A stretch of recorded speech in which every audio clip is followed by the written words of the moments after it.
सभी को नमस्कार। आज हम नैषधि चरित के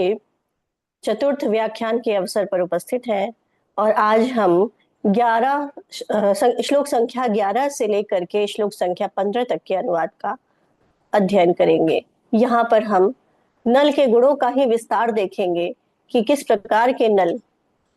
गुणों से समन्वित हैं, गुणों से युक्त हैं, उनकी कीर्ति, उनकी विद्या इत्यादि, इसके बारे में किस प्रकार से व्याख्या की गई है इन श्लोकों में हम देखेंगे। तो चलिए आरंभ करते हैं। श्लोक संख्या 11। निवारितस्तेन महीतले अखिले निरीति भावं गमिते अतिवृष्टयः न ततज्ज नूनम अनन्य विश्रमाः प्रतीप भूपाल मृगी दृशाम दृशः। कह रहे हैं कि तेन, उन राजा नल के द्वारा, अखिले महीतले, अखिले अर्थात संपूर्ण, महीतले अर्थात पृथ्वी तल को, निरीति भावम, निह इति, इति मतलब इतियों से, यानी कि इति वृत्ति जो है, जितनी भी वृत्तियां हैं, अतिवृष्टि, अवृष्टि, जितनी भी जो है परेशानियां हो जो कि इस भूतल पर हो सकती हैं, जैसे कि बहुत ज्यादा वर्षा हो गई, जो है बहुत कम वर्षा हुई, सूखा पड़ गया,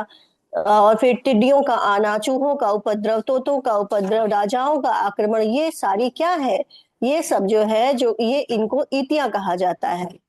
तो ये जो है राजा नल के समय पृथ्वी तल इतियों से रहित हो चुकी थी। तो वही कहा जा रहा है कि तेन अखिले, उन राजा नल के द्वारा, अखिले अर्थात संपूर्ण मही तले पृथ्वी तल को इतियों से रहित करा देने पर, गमित निवारता, निवारिता अपि अर्थात प्रतिषिद्ध, यानी कि रोकी गई, अतिवृष्टयः, अतिवृष्टियों ने, अनन्य विश्रमाः, मानो अन्य विश्राम स्थल ना प्राप्त करने के कारण, प्रतीप भूपाल मृगी दृशाम,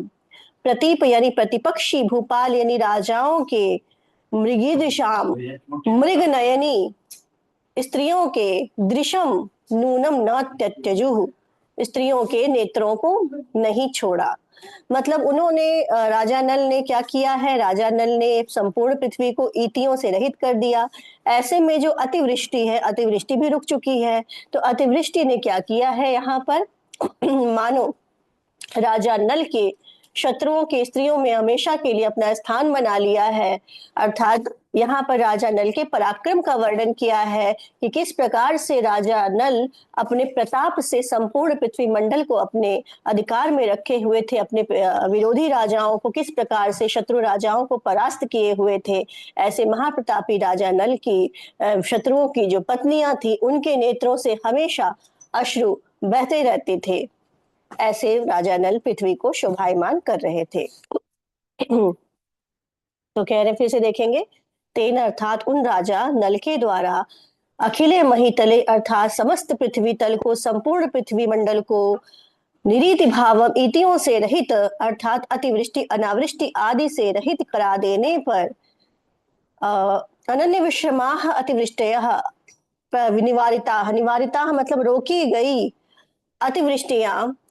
अनन्य विश्रमा कहीं और विश्राम ना पाने के कारण, प्रतीप भूपाल, प्रतीप अर्थात प्रतिपक्षी यानी कि शत्रु राजाओं के, मृगी दृशाम मृगनयनी स्त्रियों के, दृशा दृष्टियों में, नूनम न त्यजु स्थान नहीं छोड़ा, अर्थात वहां स्थान बनाए रखा।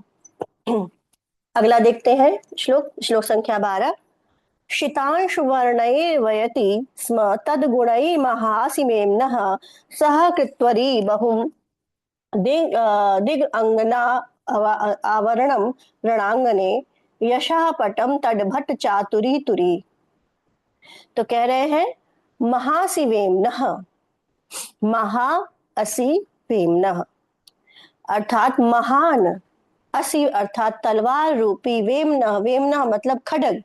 तो महान तलवार रूपी, वेम्नः यानी कि वाय दंड या करघे की, तो महान तलवार खड्ग रूपी, वेमना अर्थात वेमा जिसे करघा कहते हैं, तो करघे की सहा, सह सह अर्थात सहकारिणी, सहकृत्वरी अर्थात सहकारिणी,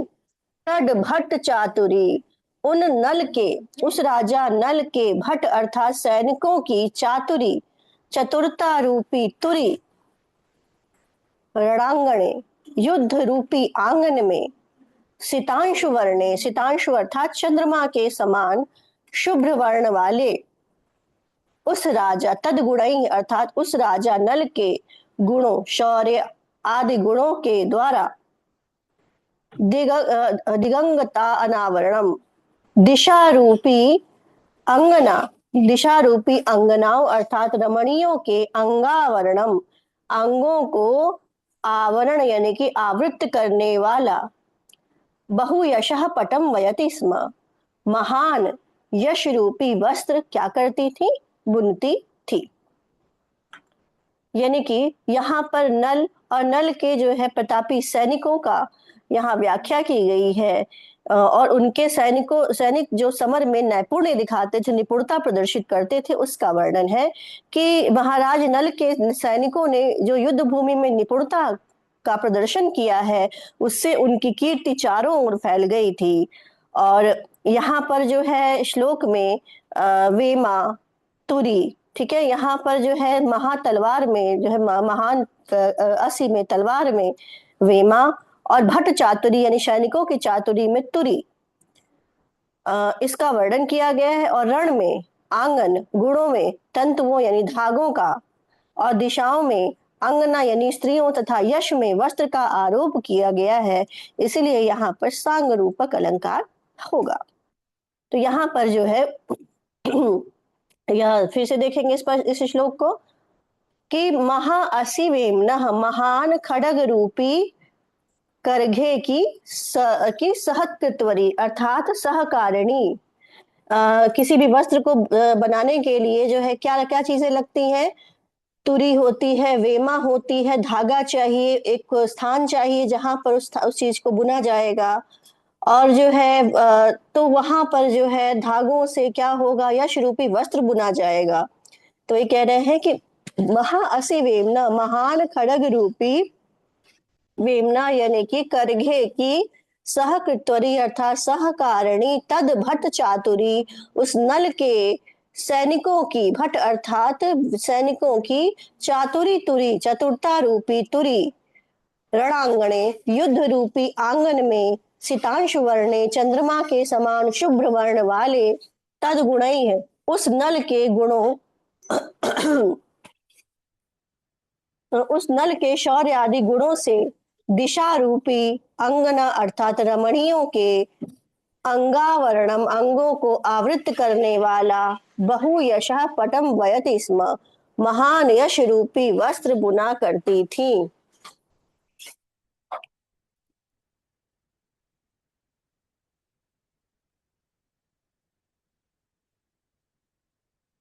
आगे बढ़ते हैं श्लोक संख्या 13 पर। प्रतीप भूपैरिव किम ततो भिया विरुद्ध धर्मैरपि भेत्रितोज्झिता, अमित्र जिन मित्र जितोजसा, स द्विक चार द्विचार त्रिक चार दृक अपि अवर्तत। तो कह रहे हैं कि किम ततो भिया, क्या, ततो अर्थात उसके भय से, प्रतीप भूपैरिव, प्रतीप अर्थात प्रतिपक्षी यानी कि शत्रु, भूपई अर्थात राजाओं के इव मतलब समान, विरुद्ध धर्मई अपि विरोधी धर्मों ने भी, भेत्रता, भेत्रता अर्थात भेदकता का, उज्झिता परित्याग कर दिया था। ऐसा क्यों कह रहे हैं, यत क्योंकि, स ओजसा वह राजा नल, ओजसा ओज में, मित्रजित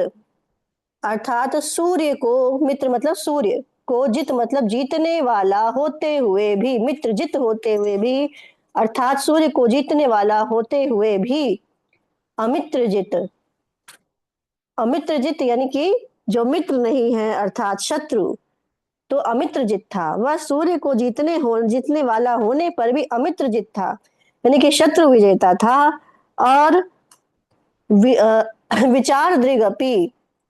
विचार दिख यानी कि विचार से देखने वाला होने पर भी क्या था, चार दृक, चरों के द्वारा अर्थात गुप्त चरों को देखने के द्वारा देखने वाला था। मतलब यहाँ पर जो है राजा नल की प्रशंसा की गई है कि राजा नल के समय जो जैसे कि विरोधी राजा थे, उन्होंने अपना जो है विरोध का परित्याग कर दिया था, उसी प्रकार से जो विरोधी धर्म थे, उन विरोधी धर्मों ने भी क्या कर दिया था, अपनी भेदकता का परित्याग कर दिया था, अर्थात भेद समाप्त कर दिया था मानो। तो यहाँ पर जो है महाराज नल के शत्रुजितत्व, तेजस्वितत्व और शास्त्र मार्गगामी तत्व, चोर रक्षणत्व और विजिगीषुणत्व आदि गुण बताए गए हैं। और यहाँ पर जो है बड़ी अच्छी सी बात यह है कि विरोध अलंकार भी है, अर्थात मित्रजित होते हुए भी अमित्रजित है, और विवेक दृक होते हुए भी चार दृक है, और इसके बाद उत्प्रेक्षा अलंकार भी है, क्योंकि यहाँ पर संभावना की जा रही है, और उपमा अलंकार तो है ही। तो फिर से देखते हैं, किम ततो भिया, क्या, ततो अर्थात उसके भय से, किसके अर्थात नल के भय से, प्रतिपुफुपै इव, शत्रु राजाओं के समान, प्रतिपक्षी राजाओं के समान, विरुद्ध धर्मई अपि, विरोधी जो है धर्मों ने भी भेदता उचिता, भेदकता का परित्याग कर दिया था। यत क्योंकि स ओजसा, वह राजा नल ओजसा, ओज में, मित्रजित अपि, मित्रजित होता हुआ भी अमित्रजित, अमित्रजित था, अर्थात सूर्य को जीतने वाला होने पर भी अमित्रजित था, अर्थात शत्रुओं को परास्त करने वाला था। और विचार दृक्पि, विचारों से दर्शन करने, किसी चीज का दर्शन करने वाला, चिंतन करने वाला होने पर भी वह चार दृक् था, अर्थात गुप्तचरों के द्वारा देखे जाने वाला था, गुप्तचर रूपी नेत्र वाला था।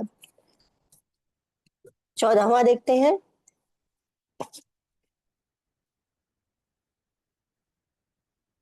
तदोजस्ततस्तदद्यशः यशः स्थिता विमौ वृथेति चित्ते कुरुते यदा यदा तनोति भानोः परिवेशकैतवात् तदा विधि कुंडलनाम विधोरपि। तदोजसा, उस नल के तेज और यश के स्थित होने पर, तद ओजसा तद यशः, उस राजा नल के ओज यानी कि तेज और यश के स्थित होने पर, इमऊ, ये दोनों, कौन दोनों, सूर्य और चंद्रमा, वृथा, व्यर्थ है, इति, इस प्रकार, यदा, जब, यदा यदा यानी जब जब, विधि, विधि यानी कि ब्रह्मा, चित्ते कुरुते, मन में विचार करते हैं, तदा,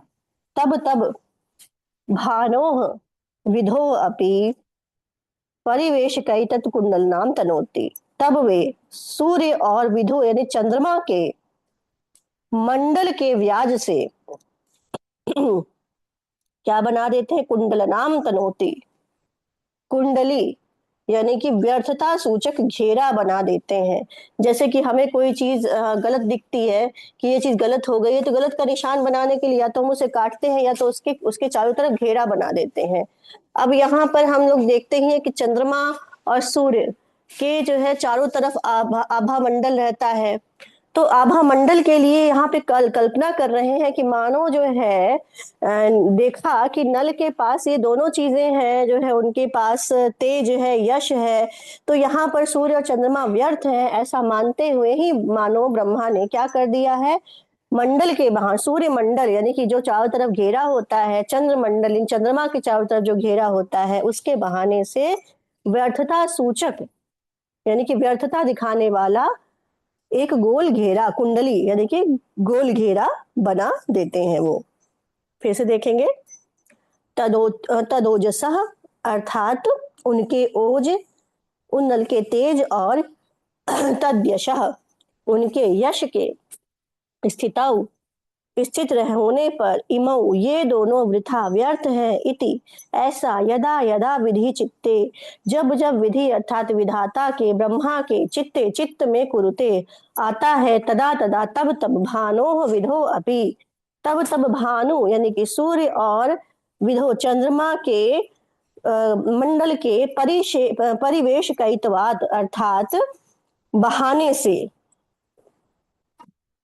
कुंडल नाम तनोती, कुंडली अर्थात व्यर्थता सूचक घेरा बना देते हैं। आगे बढ़ते हैं। अयम दरिद्रो भवितेति वैदसीं लिपिम ललाटे अर्थि जनस्य जागृति मृषाम न चक्रे अल्पित कल्प पादपः प्रणीय दारिद्र्य दरिद्रताम निपः। अल्पित कल्प पादपः, अल्पित अर्थात जिसने छोटा बना दिया है, किसको? कल्प पादपः, कल्प वृक्ष जो देवताओं के स्वर्ग में है, स्वर्ग का वन है जिसे कहा जाता है नंदन वन, वहां पर जो है समुद्र मंथन से निकला हुआ जो कल्प वृक्ष है, जो कि जो है यथेष्ट कामनाओं की पूर्ति करता है, कल्प वृक्ष। तो कह रहे अल्पित कल्प पादपः, जिसने कल्प पादप को अर्थात कल्प वृक्ष को छोटा बना दिया है, ऐसे नृपः, ऐसे राजा नल ने दारिद्र दरिद्रताम, दारिद्र की दरिद्रता रच करके, यानी दरिद्र की को और दरिद्र बना दिया। यानी कि जो है धन, जो कोई भी अब उनके राज्य में निर्धन नहीं है, यानी दारिद्र था उसको क्या कर दिया? दरिद्र बना दिया, यानी कि और हीन कर दिया, दरिद्रता समाप्त कर दी है। और अयम दरिद्रो भविता, यह दरिद्र होगा, यह निर्धन होगा। इति अर्थीजनस्य, ऐसा अर्थीजनस्य यानी कि जो भी याचना करने आए हैं, तो ऐसा याचकों के ललाटे, ललाटे अर्थात मस्तक पर लिखी हुई जागृति वैदसीम लिपि, विधाता की इस लेखनी को, विधाता की इस लिपि को क्या? मृषा न चक्रे, मिथ्या नहीं किया है। ठीक, यानी कि महाराज नल ने याचकों को इतना अधिक धन दे दिया है कि उनकी दरिद्रता क्या हो गई है? दूर हो गई। अर्थात उनमें अब धन, उनमें धन की दरिद्रता को दरिद्रता आ गई। यानी कि जो है पहले धन नहीं था, लेकिन इतना ज्यादा धन दे दिया उन्होंने कि उनके धन की दरिद्रता दूर हो गई। अब जो उनके पास जो धन की दरिद्रता थी, अब उसमें दरिद्रता आ गई। तो इसीलिए उन्होंने याचकों के मस्तक पर जो भगवान ने लिखा था कि यह दरिद्र होगा, उसको असत्य नहीं किया, क्योंकि अब उनमें धन के अभाव के स्थान पर धन के अभाव का अभाव हो गया है।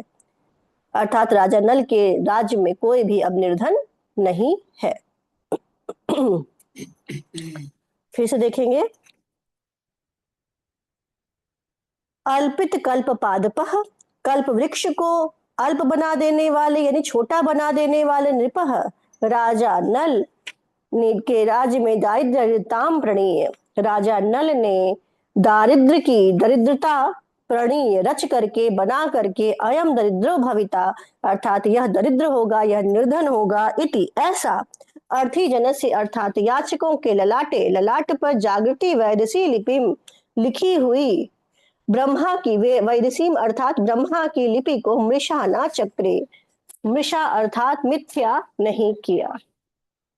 और भाव आपको समझा ही दिए हैं, तो अगर अनुवाद पूछे चाहे व्याख्या पूछे, आप करने में समर्थ हैं।